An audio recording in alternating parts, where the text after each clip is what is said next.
આજ રોજ મોરબી જિલ્લા કાર્યાલય ખાતે માનનીય અમિતભાઈ ચાવડાના માર્ગદર્શનથી અને કિશોરભાઈ ચીખલિયાની સૂચના આજે મેનિફેસ્ટો સંકલ્પ પત્ર આવનારા દિવસોમાં મોરબીની અંદર મહાનગરપાલિકામાં જો કોંગ્રેસની સરકાર બનશે તો કોંગ્રેસ પાર્ટીની સરકાર લોક ઉપયોગી લોકો વચ્ચે જઈને કેવા કામો કરશે એના માટેનો એક સંકલ્પ લઈને અમે એક સંકલ્પ પત્ર આપની વચ્ચે રજૂ કરીએ છીએ।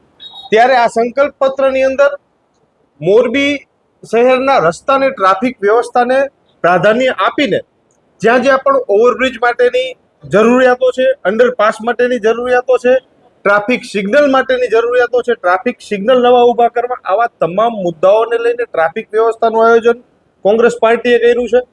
જ્યારે પીવાનું શુદ્ધ પાણી મોરબીની અંદર અત્યારે એક પણ જગ્યાએ ફિલ્ટર પ્લાન્ટ ચાલુ નથી, તો એને પણ પ્રાધાન્ય આપીને જો મહાનગરપાલિકામાં કોંગ્રેસની સરકાર બનશે તો મોરબીની અંદર 7 થી વધુ સારા અને નવા ફિલ્ટર પ્લાન્ટનું ખાતમુહૂર્ત અને લોકાર્પણનો કાર્યક્રમ સૌ પ્રથમ કોંગ્રેસની મહાનગરપાલિકા કરશે।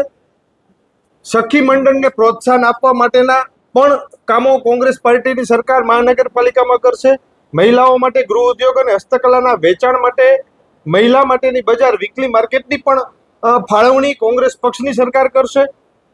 આરોગ્ય અને શિક્ષણ મહાનગરપાલિકા સંચાલિત આધુનિક સુવિધાઓ ધરાવતી હોસ્પિટલો, સ્માર્ટ ક્લિનિક્સ, પ્રાથમિક શિક્ષણ સમિતિની શાળાઓને સ્માર્ટ સ્કૂલમાં ફેરવવી, ડિજિટલ શિક્ષણ ઉપર ભાર આપવો, વિના મૂલ્યે આરોગ્યની તપાસ મોરબી મહાનગરપાલિકાનું તંત્ર કરી શકે એવી વ્યવસ્થા પણ આવનારા દિવસોમાં કોંગ્રેસ પાર્ટીની સરકાર કરશે। સ્વચ્છતા અને પર્યાવરણ માટે શહેરમાં વધુ બાગ બગીચાઓનું નિર્માણ કરવા માટેના પ્રયાસો કરીશું। મોરબીની મધ્યમાંથી પસાર થતી મચ્છુ નદી જેને ક્લીન કરવી અને રિવરફ્રન્ટનું જે આયોજન જે લોલીપોપ ભારતીય જનતા પાર્ટી દર વખતે આપે છે એને ખરા અર્થમાં સાકાર કરવાનું કામ કોંગ્રેસ પાર્ટી કરશે। ડિજિટલ મોરબી મહાનગરપાલિકાની તમામ સેવાઓ, અમુક સેવાઓ ઓનલાઈન આજે પણ છે ને અમુક સેવાઓ ઓનલાઈન નથી, તેવી તમામ સેવાઓને ઓનલાઈન કરવાનું કામ કોંગ્રેસ પાર્ટી કરશે। આખા શહેરમાં મહત્વના સ્થળોએ જેમ કે નહેરુ ગેટ ચોક હોય, ઉમિયા સર્કલ હોય, આવા તમામ સ્થળો ઉપર જાહેર સ્થળો ઉપર ફ્રી વાઈફાઈ ઝોન ઊભા કરવામાં આવશે। સુરક્ષા માટે સ્ટ્રીટ લાઇટમાં 100% એલઈડીનો વપરાશ કરીશું। શ્રમિક રત્ન સહાય મોરબીના સિરામિક અને અન્ય ઉદ્યોગમાં કામ કરતા શ્રમિકો માટે પાલિકા સ્તરે હેલ્પ ડેસ્કની સ્થાપના કરીને જે સરકારી યોજનાઓનો લાભ શહેરી વિસ્તારમાં રહેતા શ્રમિકોને મળવો જોઈએ એના માટેનું કામ કોંગ્રેસ પાર્ટી કરશે। સ્પોર્ટ્સ ગ્રાઉન્ડ બનાવશું, આધુનિક લાઇબ્રેરી બનાવશું, સિટી બસોની સંખ્યામાં વધારો કરીશું। મહાનગરપાલિકાની અંદર જો કોંગ્રેસનું શાસનની સ્થાપના થશે તો કોંગ્રેસનો દરેક ચૂંટાયેલો કોર્પોરેટર દર 1 મહિનાની અંદર લોકો વચ્ચે જે તે વોર્ડમાં ચૂંટાઈને આવશે એ વોર્ડમાં જઈને જનતા દરબારનું આયોજન કરશું અને દર મહિને જે વોર્ડના પ્રશ્નોમાં લોકોને જે તકલીફ પડી રહી છે એનું કોર્પોરેટર તમારા દ્વાર આવીને તમારા પ્રશ્નો સાંભળશે અને નિરાકરણ લાવવાનું કામ કોંગ્રેસ પાર્ટી કરશે।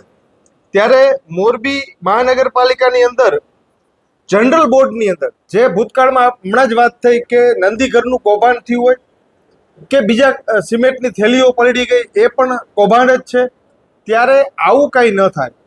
મોરબીના જનતાએ જે ચૂંટાયેલા પ્રતિનિધિઓ અંદર જઈને શું કરે છે એના માટે સૌ પ્રથમ વખત મોરબી મહાનગરપાલિકાની જનરલ બોર્ડની લાઈવ સ્ટ્રીમિંગની મંજૂરી આપવા માટેનું કામ કોંગ્રેસ પક્ષ કરશે અને એની લિંક તમામ લોકલ વેબ પોર્ટલોને આપવાનું કામ કોંગ્રેસ પાર્ટી કરશે। મોરબી શહેરમાં આજુબાજુના જે ગ્રામ્ય વિસ્તારો ભળેલા છે એ વિસ્તારની અંદર જે પશુપાલકો છે એ પશુપાલકોને પણ પશુ સાચવવાનો મોટો પ્રશ્ન છે, એમના માટે પણ અલાયદી વ્યવસ્થા કરવાનું કામ કોંગ્રેસ પાર્ટી કરશે। આ અમારા મુખ્ય મેનિફેસ્ટોના મુખ્ય મુદ્દાઓ છે।